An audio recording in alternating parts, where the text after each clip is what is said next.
नमस्कार दोस्तों, मैं कुलदीप कुमार के सर यूथ पाठशाला ऐप और संकुल मार्गदर्शन पर आप सभी का बहुत बहुत स्वागत करता हूं। आज एक नए टॉपिक के साथ, एक नए बिंदु के साथ आप लोगों के सामने उपस्थित हूं। तो आज का हमारा बिंदु रहेगा रीतिकाल के प्रमुख कवि भूषण। प्रमुख कवि या ऐसा भी कह सकते हैं कि बिल्कुल हटकर कवि। सभी कवियों से, रीतिकाल के जो अन्य कवि थे उनसे बिल्कुल हटकर कवि, क्योंकि रीतिकाल के जितने भी कवि थे उन सब की एक महत्वपूर्ण बात क्या थी? श्रृंगार, कला का प्रदर्शन, अतिशयोक्तिपूर्ण वर्णन, स्त्री के सौंदर्य का चित्रण, कला का चित्रण, तो ये सारी बातें थी। लेकिन भूषण जो थे वो इन सब से हटकर थे। इन्होंने वीर रसात्मक, जिस समय सभी कवि अपने राजाओं को खुश रखने के लिए श्रृंगारपूर्ण रचनाओं की रचना कर रहे थे, उस समय आचार्य भूषण ने उस समय की वास्तविकता को देखा और उसके अनुसार वीर रस से पूर्ण कविताएं लिखी। तो इनकी जो रचनाएं हैं वो वीर रस से पूर्ण है। तो हम ये कह सकते हैं कि ये जो कवि है, रीतिकाल के जितने भी कवि थे उनसे बिल्कुल हटकर कवि है आचार्य भूषण। आचार्य भूषण की बात आती है तो आचार्य भूषण भी ऐसा कहा जाता है कि आचार्य भूषण दो थे। अलग अलग रचनाकारों ने अलग अलग माने, कुछ ने दो माने, कुछ ने एक माना है। लेकिन अधिकतर जिन रचनाकारों की बात हम लोग मानते हैं या जिनको हम पढ़ते हैं तो उनमें हम मानेंगे तो उनके अनुसार एक तो थे भूषण, जिनका मूल नाम शायद घनश्याम था। कुछ रचनाकारों ने ऐसा कहा है कि उनका नाम घनश्याम था, ठीक है। और एक थे मुरलीधर भूषण, एक थे मुरलीधर भूषण, एक क्या थे? एक तो थे घनश्याम। थोड़ा सा बताना चाहूंगा, बाकी आगे विस्तार से आगे और पढ़ेंगे अपने, ऐसी कोई बात नहीं है, ठीक है। एक तो क्या थे? एक जो थे वो तो थे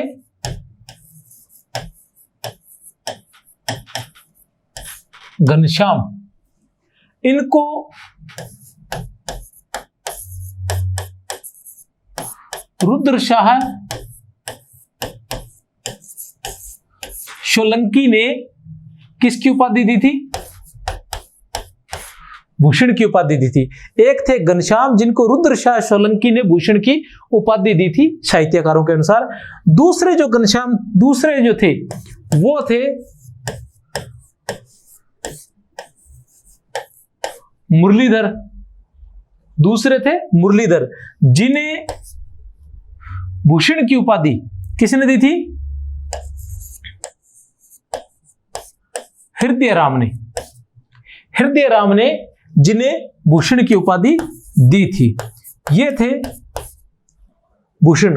एक थे मुरलीधर, एक थे घनश्याम। ये दो भूषण माने जाते हैं। इनके बारे में आगे विस्तार से पढ़ेंगे हम कि इनका किस प्रकार से ये अलग अलग थे। ये थोड़ा सा अलग था तो मैंने अलग बता दिया कि भूषण जो है वो दो माने जाते हैं। एक का नाम मुरलीधर था, एक का नाम घनश्याम था, और ये दोनों अलग अलग थे। इनको रुद्रशाह सोलंकी ने दी थी और इनको हृदय राम ने भूषण की उपाधि जो है वो दी थी। आगे चलते हैं। उनका जन्म 1613 ईस्वी में, 1613 ईस्वी में, और निधन 1715 ईस्वी में। जन्म कहां हुआ था? तिकवामपुर में। वैसे पूरा नाम क्या था? घनश्याम। पिता का नाम था रत्नाकर त्रिपाठी और जाति थी कान्य कुब्ज ब्राह्मण। जो भूषण थे वो जाति से ब्राह्मण थे। पिता का नाम था रत्नाकर त्रिपाठी। जन्म कब हुआ था? 1613 ईस्वी में। मुख्य बात यही है 1613 ईस्वी। अब ऐसा आता है कि 1613 ईस्वी, तो यहां जो मुख्य बात है ये याद रखना महत्वपूर्ण नहीं है कि इनका जन्म जो है वो 1613 ईस्वी में हुआ था। यहां महत्वपूर्ण ये हो जाता है क्योंकि जब क्रम पूछा जाता है कि रीतिकाल के इन कवियों का संगत क्रम है, रीतिकाल के इन कवियों का या निम्नलिखित कवियों का संगत क्रम छांटिए। जब संगत क्रम छांटने की बात आती है तब हमें यह जन्म जो है याद होना जरूरी हो जाता है। अगर ये याद होगा तभी हम उनको क्रम से छांट पाएंगे, नहीं तो नहीं जान पाएंगे। जन्म स्थान तिकवामपुर, पूरा नाम घनश्याम था या मूल नाम जो था वो घनश्याम था। पिता का नाम रत्नाकर त्रिपाठी था और जाति से ये ब्राह्मण थे। कोई बात नहीं है। इनकी जो रचनाएं हैं, अब आते हैं रचनाएं की बात। रचनाओं की जब बात करते हैं तो इनकी जो रचनाएं हैं, रचनाओं की एक बहुत ही आसान सी ट्रिक है, बहुत ही आसान सी ट्रिक है। जैसा कि मैं आपको पहले कह चुका हूं कि विस्तार से तो पढ़ाएंगे, उसके साथ ट्रिक से भी पढ़ाएंगे और उसके बाद वस्तुनिष्ठ प्रश्नों के माध्यम से प्रश्नों की व्याख्या करते हुए पढ़ाया जाएगा लगभग सभी बिंदु। एक बार फिर से बता देता हूं कि जैसा कि मैं आप लोगों को बता रहा हूं कि प्रत्येक बिंदु को विस्तार से पढ़ाया जाएगा, उसके साथ साथ उसकी ट्रिक भी बताई जाएगी। आपको जो पसंद हो वो रख लेते हैं। और तीसरा तरीका जो रहेगा वो हमारा रहेगा वस्तुनिष्ठ प्रश्नों के माध्यम से उनकी व्याख्या करते हुए फिर से उसी टॉपिक को समझाया जाएगा। तो एक ही टॉपिक को 3 बार समझाया जाएगा। समझाने से तात्पर्य है कि आपको याद करवाया जाएगा, क्योंकि हमारा जो उद्देश्य है वह केवल पढ़ाना नहीं है, आपको याद करवाना है। जो भी पढ़ाया जाएगा यह पूरा प्रयास रहेगा कि आपको वो याद करवाया जाए। तो इनकी जो रचनाएं हैं वो उनको बड़ी आसान से ट्रिक है कि शिवराज ने शिवा से छत्तर लेकर दूषण और भूषण को दे दिया। क्या है? शिवराज ने शिवा से छत्तर लेकर दूषण और भूषण को दे दिया। शिवराज ने शिवा से छत्तर लेकर, शिवराज ने किससे? शिवा से छत्तर लेकर किसको? दूषण और भूषण को दे दिया। अब सबसे पहले आ जाता है शिवराज भूषण।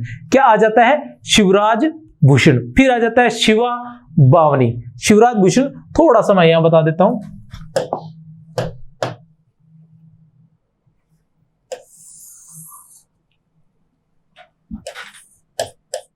क्या है? शिवराज ने शिवा से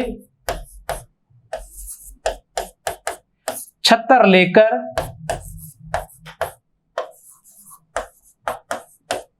दूषण व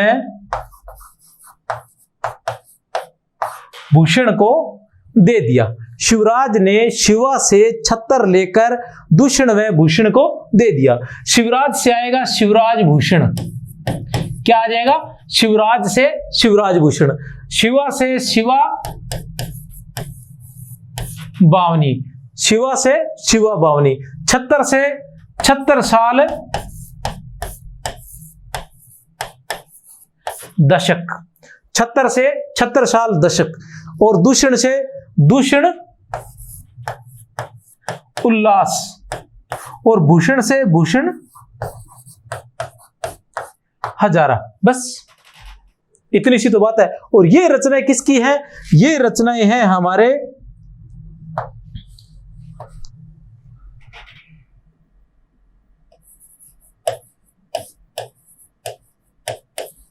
जो घनश्याम भूषण थे उनकी। ये रचनाएं किनकी है?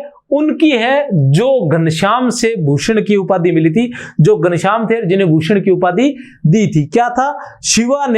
शिवराज ने शिवा से छत्तर लेकर दूषण और भूषण को दे दिया। शिवराज भूषण, शिवा बावनी, छत्तर साल दशक और दूषण उल्लास और भूषण हजारा। ये इनकी रचना थी। शिवराज भूषण है ये शिवाजी पर लिखी गई रचना थी। शिवाजी के शौर्य का इन्होंने वर्णन किया था, शिवराज जी की वीरता का वर्णन किया था। जो भूषण थे उनके बारे में बता देना चाहता हूं कि इन्होंने शिवाजी की 76 साल की, ठीक है ना, इनकी इन्होंने वीरता का वर्णन इन्होंने किया था। इन्होंने कहा भी था कि शिवा को सराहों के सराहों 76 साल को। ऐसा क्यों कहा था? क्योंकि ऐसा कहा जाता है कि जो 76 साल थे, जो 76 साल थे, उन्होंने एक बार इनकी पालकी को कांधा दिया था। तब इन्होंने कहा था कि शिवा को सराहों के सराहों 76 साल को। आचार्य रामचंद्र शुक्ल भी इनके बारे में लिखते हैं। आगे और विस्तार से जानेंगे कौन कौन क्या क्या कहता है। आचार्य रामचंद्र शुक्ल भी इनके बारे में लिखते हैं कि क्या लिखते हैं कि इनकी जो वीर रस से पूर्ण रचनाएं हैं वो वास्तव में है, वो पाठकों के मन में उत्साह भर देते हैं, वीरता भर देते हैं, वीर रस से परिपूर्ण हो जाते हैं पाठक। क्यों हो जाते हैं? क्योंकि वो सत्य है। क्योंकि पूरा जो मतलब कह सकते हैं कि पूरा समाज कह सकते हैं या हर व्यक्ति ये जानता है भारत का कि शिवाजी जो थे वो कितने वीर थे। इनकी जो भी रचनाएं हैं वो वास्तविकता से परिपूर्ण है। आचार्य रामचंद्र शुक्ल जी कहते हैं क्योंकि जो बाकी जिनकी भी जो रचनाएं मिलती है वो अतिशयोक्तिपूर्ण मिलती है, क्योंकि उनकी वीरता के बारे में हम कहीं नहीं पढ़ते हैं। लेकिन शिवाजी की वीरता के बारे में भूषण के अलावा हम हर जगह पढ़ते हैं कि शिवाजी कितने वीर थे और उन्होंने मुगलों से किस प्रकार लोहा लिया था और वो लगातार युद्ध लड़ते रहे थे, उन्होंने हार नहीं मानी थी। शिवा को एक तरह से भारत का शेर भी कहा जाता था। और शिवराज भूषण शिवा बावनी, ये भी शिवराज भूषण है, ये एक अलंकार ग्रंथ है। और जो शिवा बावनी है इसमें 52 कवित्त है। कितने कवित्त है इसमें?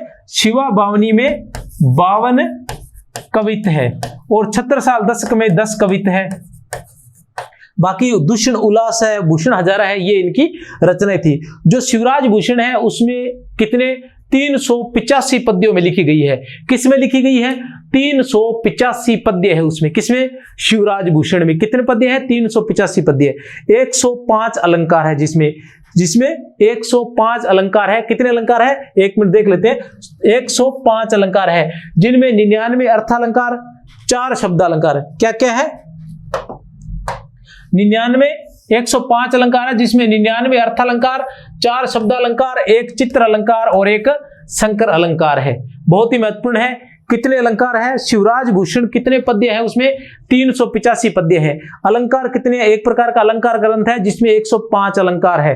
कितने अलंकार? 105 अलंकार है जिनमें से 99 तो अर्थ अलंकार है, 4 जो है वो शब्द अलंकार है, 2 चित्र अलंकार है और 1 संकर अलंकार है। उसके अलावा उनकी रचना में बता चुका हूं, शिवा बावनी जिसमें 52 कविता है, छत्रसाल दशक जिसमें 10 कविता है, दूषण उल्लास और भूषण हजारा। अब ये जो एक बात, एक बिंदु और निकाल देता हूं मैं बाहर कि ये था घनश्याम भूषण, ये थे घनश्याम भूषण। दूसरे आते हैं हमारे पास मुरलीधर भूषण। दूसरे जो हमारे पास आते हैं वो आते हैं मुरलीधर भूषण। तो मुरलीधर भूषण जो थे उनकी रचनाएं थी, 1 नंबर अलंकार प्रकाश और दूसरी छंदो द्रव्य प्रकाश। दूसरी रचना कौन सी थी? छंदो द्रव्य प्रकाश। अलंकार प्रकाश और छंदो द्रव्य प्रकाश, अलंकार प्रकाश और छंदो द्रव्य प्रकाश किसकी? मुरलीधर भूषण की मानी जाती है। हालांकि बहुत सारे साहित्यकारों ने ये सभी रचनाएं एक ही भूषण की मानी है, लेकिन बाद में ये डॉक्टर नगेंद्र के अनुसार या उनके अपने हिंदी साहित्य के इतिहास में स्पष्ट शब्दों में ये बयां किया है कि जो ये अलंकार प्रकाश है और छंदो हृदय जो प्रकाश है, छंदो द्रव्य जो प्रकाश है, ये अलग है। किसकी है? ये मुरलीधर भूषण की रचनाएं हैं। अभी ये जो बात चल रही है, इसी बात के अंदर मैं आप लोगों को बता देना चाहता हूं, एक कहानी बता देना चाहता हूं कि शिवराज भूषण थे जो घनश्याम थे, उनको शिवाजी ने एक पद पर, किस पद पर? इंद्रजिमी जंब पर बाड़व सुअंब पर। ठीक है, इंद्रजिमी जंब पर बाड़व सुअंब पर, इस कविता पर उनको आगे विस्तार से पढ़े। इस कविता पर इनको 52 लाख रुपए पुरस्कार स्वरूप दिए थे। 52 लाख रुपए, 52 गांव और 52 हाथी। 52 लाख रुपए, 52 गांव और 52 हाथी इनको पुरस्कार स्वरूप दिए थे। किसको? भूषण को। तो शिवाजी और जो छत्रसाल थे वो दोनों ही भूषण से बहुत ही करीब से जुड़े हुए थे। छत्रसाल के बारे में मैं पहले बता चुका हूं कि उन्होंने उनकी पालकी को कंधा दिया था, तब उन्होंने कहा था कि शिवा को सराहो के सराहो छत्रसाल को। अब चलते हैं, ये थे मुरलीधर भूषण, अलंकार प्रकाश और छंदो द्रव्य प्रकाश। उसके बाद आगे चलते हैं। भूषण ने जो भी काव्य लिखा वो मुक्तक शैली में लिखा था। किस शैली में लिखा था? मुक्तक शैली में। और भाषा सभी की हम जानते हैं क्या थी? ब्रज भाषा।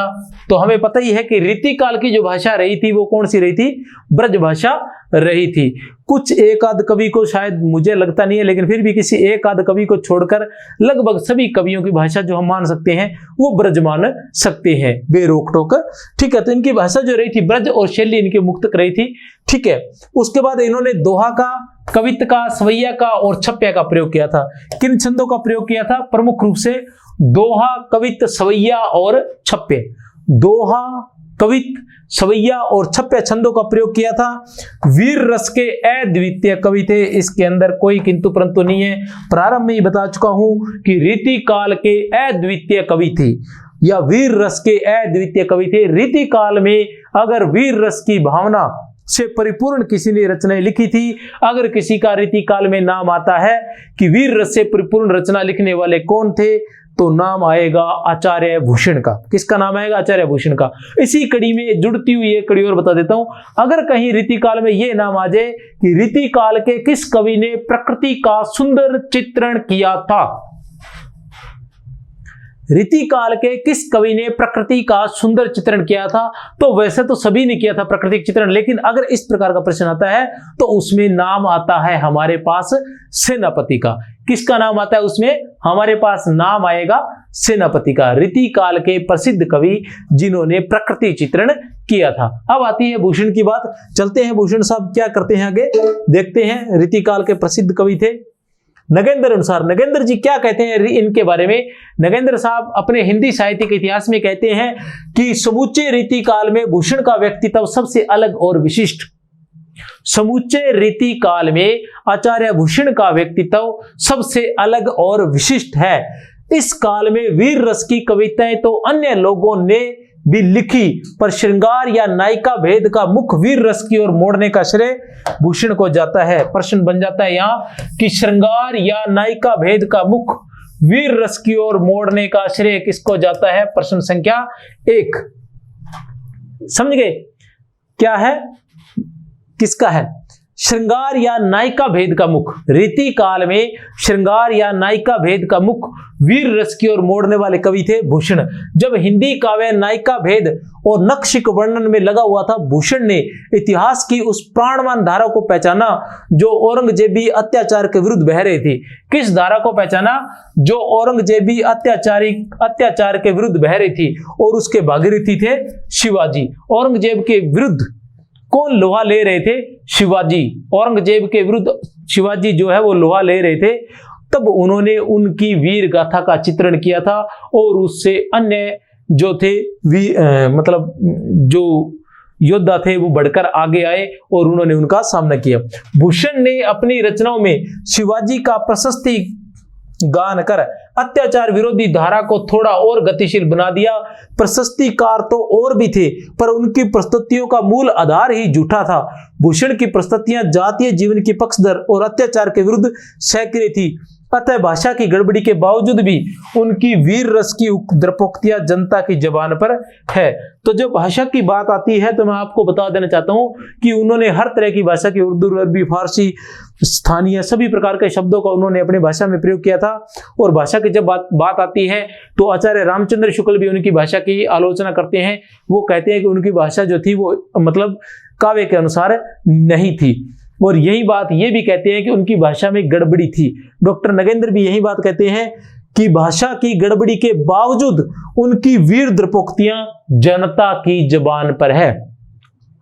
भाषा की गड़बड़ी के बावजूद उनकी वीर द्रपोक्तियां जनता की जबान पर है। भाषा की गड़बड़ी के बावजूद, भाषा की गड़बड़ी के बावजूद उनकी वीर द्रपोक्तियां जनता की जुबान पर हैं। किनकी? भूषण की। किसकी? भूषण की। किसने कहा ऐसा? डॉक्टर नगेंद्र ने। किसने कहा ऐसा? डॉक्टर नगेंद्र ने कहा कि भाषा की गड़बड़ी के बावजूद उनकी वीर द्रपोक्तियां जनता की जुबान पर है। शानदार प्रश्न है, दिमाग में रख लेना, निकलना नहीं चाहिए। चित्रकूट के राजा रुद्रशाह सोलंकी, चित्रकूट के राजा रुद्रशाह सोलंकी भूषण की उपाधि से सम्मानित किया था। घनश्याम को किसने?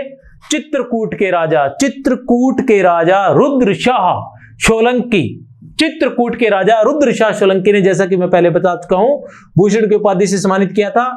जो ये थे छत्रपति शिवाजी, उनके पुत्र साहू जी भोसले और 76 साल बुंदेला के आदि राजाओं के राज्याश्रय में रहे थे। किन किन के ये भी पूछ लिया जाता है कि आचार्य भूषण किन किन राजाओं के आश्रय में रहे थे, या आचार्य भूषण निम्नलिखित में से किस राज्य के आश्रय में नहीं रहे थे।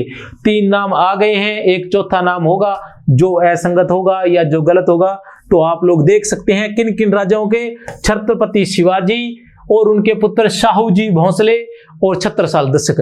मूल बात याद रखनी है शाहू जी भोंसले, क्योंकि इनका नाम रचनाओं में नहीं है। बाकी छत्रसाल दशक के 10 कविता तो वैसे ही पता चल जाता है। शिवाजी का तो बखान किए ही है इन्होंने। नगेंद्र हिंदी साहित्य के इतिहास में लिखते हैं कि इनकी वाणी का ओज अपने आप में ऐसा है कि सहृदय पाठक आनंद विभोर होकर वीर रस जनित स्फूर्ति का अनुभव करता है। कवित्व दृष्टि है, ये बहुत ही सुंदर है। जो कवित्व मैं बता रहा था, जिस कवित्व पर ऐसा कहा जाता है कि 52 गांव 52 लाख रुपए और 52 हाथी इनको पुरस्कार स्वरूप दिए गए थे। किसके द्वारा? शिवा के द्वारा। शिवाजी किसके द्वारा? शिवा के द्वारा दिए गए थे इस पर। तो क्या है ये देखते हैं ये कविता।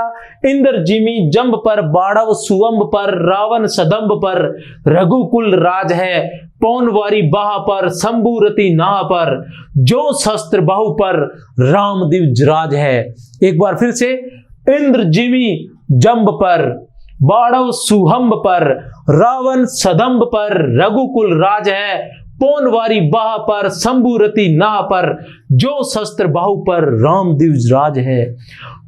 दावा द्रुम दंड पर, चीता मृग झुंड पर, दावा द्रुम दंड पर, चीता मृग झुंड पर, भूषण वितुंड पर, जैसे मृग राज है।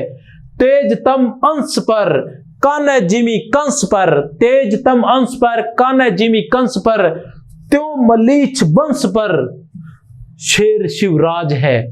शेर शिवराज है। ये पंक्तियां थी भूषण की। थोड़ा सा इसके बारे में औचित्य नहीं है, लेकिन जब वीर रस की बात आ रही है और वीर रस के कवि जो एकदम बहुत ही महत्वपूर्ण हमारे लिए, और फिर सबसे बड़ी बात कि जहां शिवाजी की बात आ रही है तो हमें थोड़ा सा इन पंक्तियों के बारे में जानने की जरूरत है। तो इंद्र जिमी जंब पर, जिस प्रकार इंद्र यम पर भारी रहता है,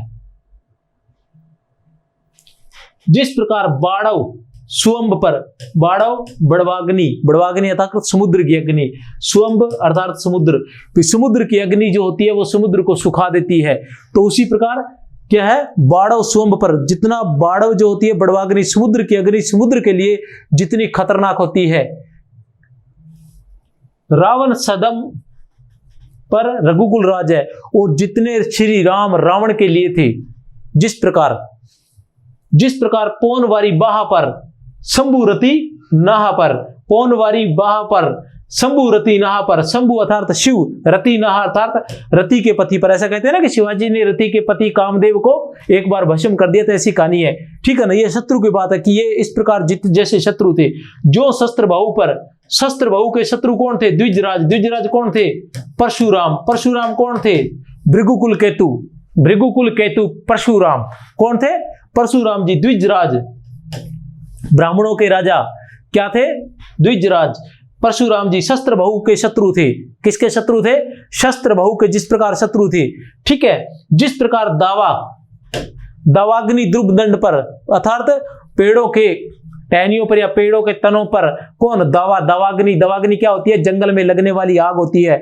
जिस प्रकार आग जो होती है, जंगल में लगने वाली आग, जंगल के पेड़ों के लिए जितनी जैसी शत्रु होती है, चीता मृगझुंड पर, और जैसी शत्रुता चीता की मृगझुंड से होती है, कितना खतरनाक रहता है चीता मृगझुंड के लिए, कितनी खतरनाक रहती है बड़वाग्नि समुद्र के लिए, कितनी खतरनाक रहती है दावाग्नि वन के लिए, जंगल के लिए। उसी प्रकार भूषण वितुंड पर जैसे मृग राज है। भूषण लिखते हैं कि जैसे हाथी के लिए सिंह है, जैसे हाथियों के झुंड के लिए सिंह है, कितना खतरनाक रहता है। तेज तम अंश पर और अंधेरे पर जिस प्रकार प्रकाश रहता है, कान्हा जिमी कंस पर, और श्री कृष्ण जैसे कंस के लिए, कंस के शत्रु थे, कंस के लिए खतरनाक थे। त्यो मलीच वंश पर, त्यो मलीच अर्थात मुगलों पर, शेर के समान शिवराज है, अर्थात उतने ही शत्रु शिवराज। जो ये इन उदाहरणों के माध्यम से बताया है कि ये जो थे इनकी शत्रुता कितनी भयंकर थी और ये इनके लिए कितने मतलब खतरनाक थे। यह कहने से तात्पर्य ये है कि ये इनकी मृत्यु का कारण बनने वाले थे, जिनसे उनको बहुत अधिक भय था। बड़वाग्नि से समुद्र को भय रहता है, जिस प्रकार राम से रावण को भय था, जिस प्रकार कामदेव को शिव से भय था, उसी प्रकार इनके लिए वो एक प्रकार का भय थे। किनके लिए? मुगलों के लिए जो शिवाजी थे वो एक प्रकार का भय ही थे। चलो आगे चलते हैं। आगे क्या कहते हैं? आगे है स्थान स्थान पर मुगल शहजादियों और बेगमों की दुर्दशा का जो चित्र खींचा गया है वह भी शिवाजी के आतंक की परिणति है। मतलब स्थान स्थान पर क्या किया गया है? बहुत सारे पद ऐसे हैं जिनमें क्या किया गया है, मतलब जो शहजादियां हैं, जो रानियां थी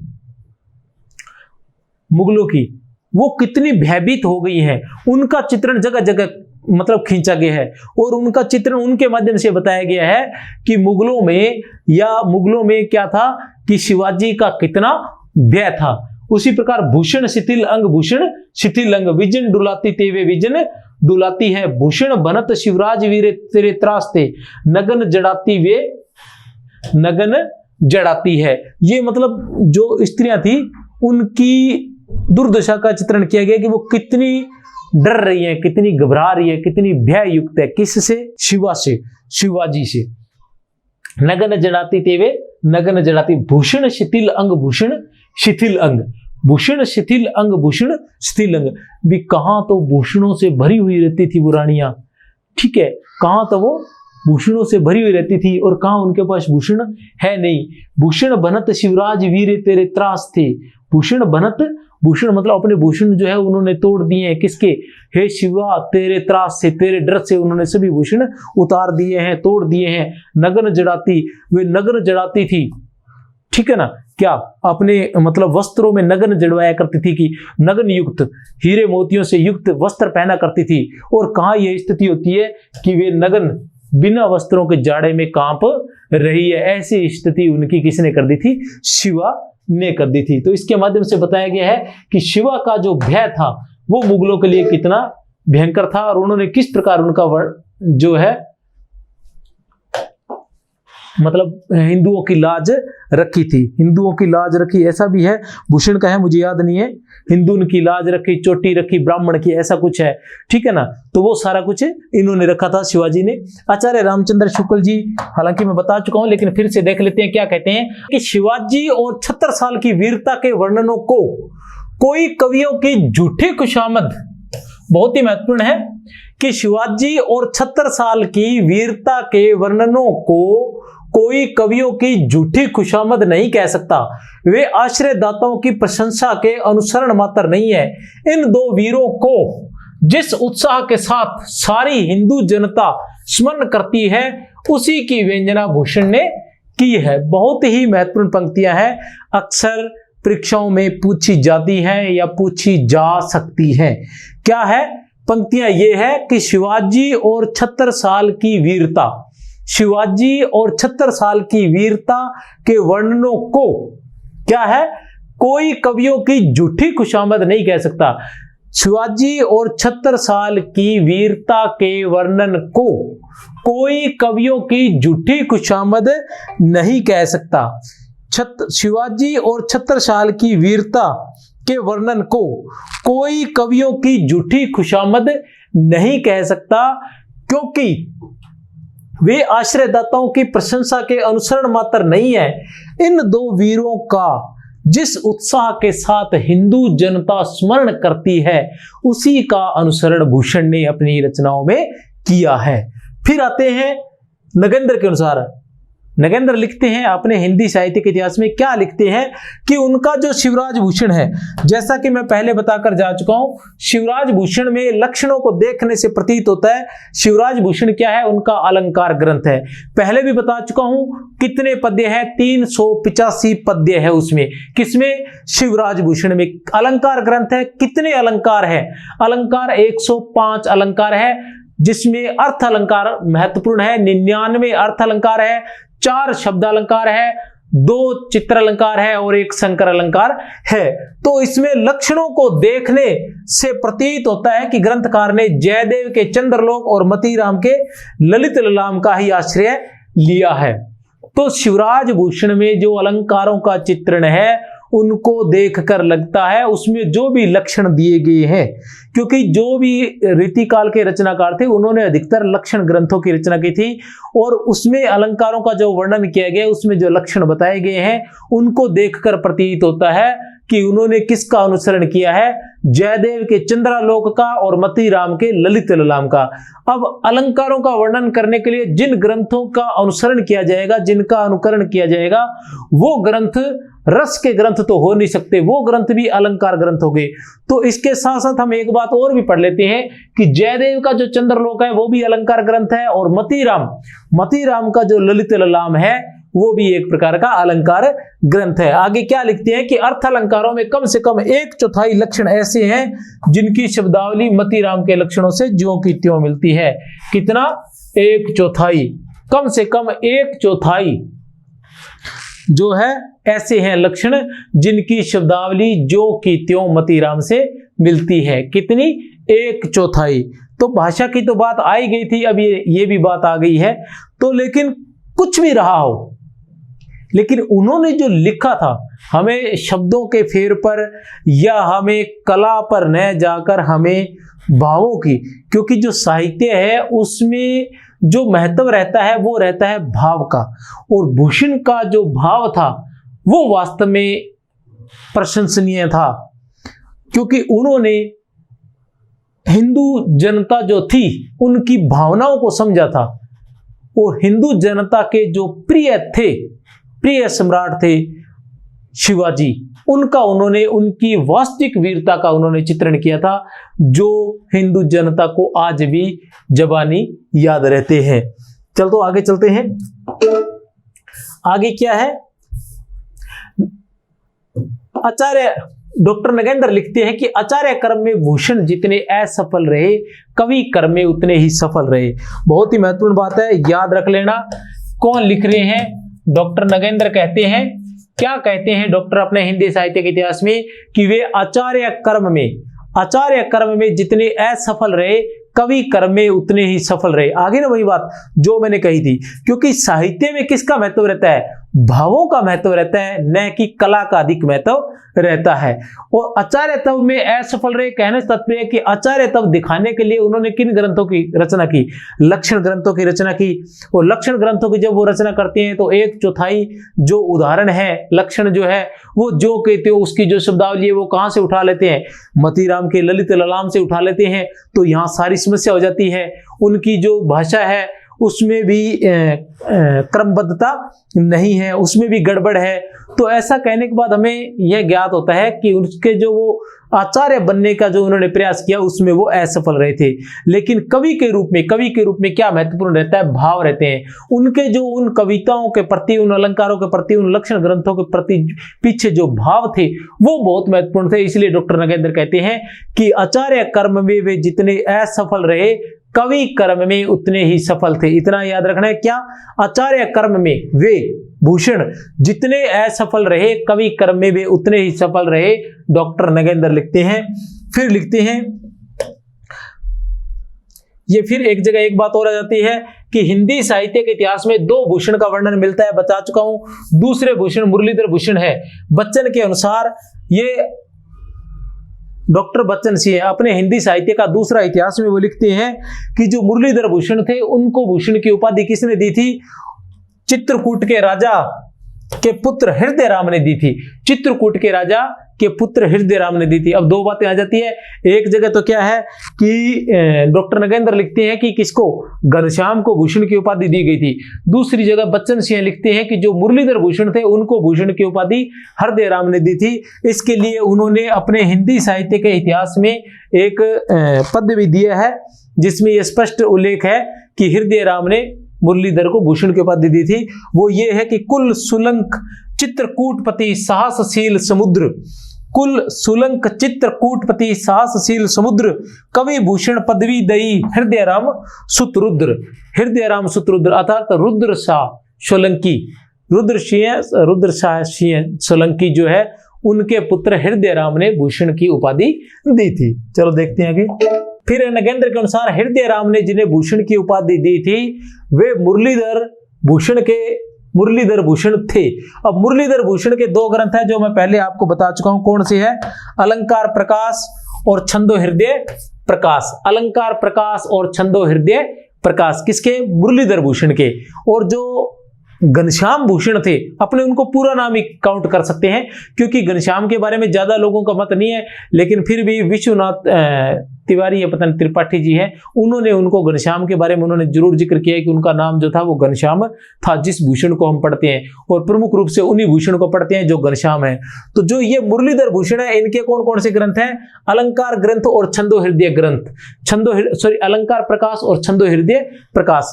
लेकिन जो घनश्याम भूषण थे उनके कौन कौन से ग्रंथ थे, उनके ग्रंथ थे कि शिवराज ने शिवा से छत्तर लेकर दूषण और भूषण को दे दिया। शिवराज ने शिवा से छत्तर लेकर दूषण और भूषण को दे दिया। शिवराज भूषण, शिवा बावनी, छत्तर साल दशक और दूषण उल्लास और भूषण हजारा, ये उनकी रचनाएं थी। चलते हैं आगे। आचार्य विश्वनाथ प्रसाद मिश्र ने के अनुसार भूषण का जो नाम था वो क्या था, घनश्याम था। तो इसी के साथ हमारे भूषण हो जाते हैं क्लियर। एक बार फिर मैं आपको बता देना चाहता हूं कि भूषण की प्रमुख रूप से इनकी रचनाएं रहती हैं। एक दो जो कथन आए हैं आचार्य रामचंद्र शुक्ल का या डॉक्टर नगेंद्र का, वो महत्वपूर्ण है और इनकी रचनाएं महत्वपूर्ण है। रचनाओं की जब बात आती है तो एक बार फिर स्पीडली मैं रिवाइज करवा देता हूं कि आचार्य भूषण, दो भूषण थे, एक थे घनश्याम भूषण और दूसरे थे मुरलीधर भूषण। एक थे घनश्याम भूषण, दूसरे थे मुरलीधर भूषण। घनश्याम भूषण की जो रचनाएं थी, उनकी रचनाएं थी शिवराज भूषण, शिवा बावनी, छत्तर साल दशक, दूषण उल्लास और भूषण हजारा, ये थी उनकी। और जो मुरलीधर भूषण थे उनकी थी छंदो अलंकार प्रकाश और छंदो हृदय प्रकाश। अब जो सभी कथन आते हैं वो किसके लिए आते हैं, घनश्याम भूषण के लिए आते हैं। घनश्याम भूषण के लिए डॉक्टर नगेंद्र क्या कहते हैं कि आचार्य कर्म में वे जितने असफल रहे, कवि कर्म में वे उतने ही सफल थे। उसके अलावा डॉक्टर नगेंद्र ये भी लिखते हैं, क्या लिखते हैं कि उनके जो अलंकार ग्रंथ है, उनके जो ग्रंथ थे जिनमें उन्होंने अलंकारों का वर्णन किया है, उसमें जो लक्षण है वो कहां से लिए उन्होंने, वो लिए हैं जयदेव के चंद्रलोक से और मतीराम के ललित ललाम से लिए हैं लक्षण। उसके साथ साथ वो एक बात और भी कहते हैं कि उन्होंने जो लक्षण लिए हैं वो 1/4 लक्षण किससे हैं, मतीराम के ललित ललाम से है।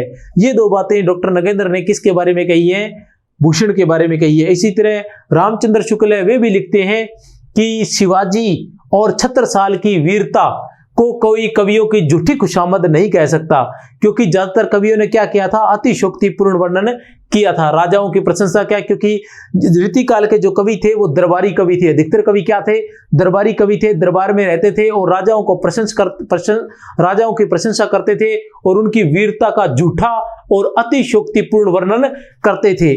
तो इसी ऐसे समय में भूषण एकमात्र ऐसे कवि थे जिन्होंने सच्ची वीरता का वर्णन किया था। इसलिए आचार्य रामचंद्र शुक्ल लिखते हैं कि शिवाजी और 76 साल की वीरता का वर्णन हम कवियों की झूठी खुशामद नहीं कह सकते।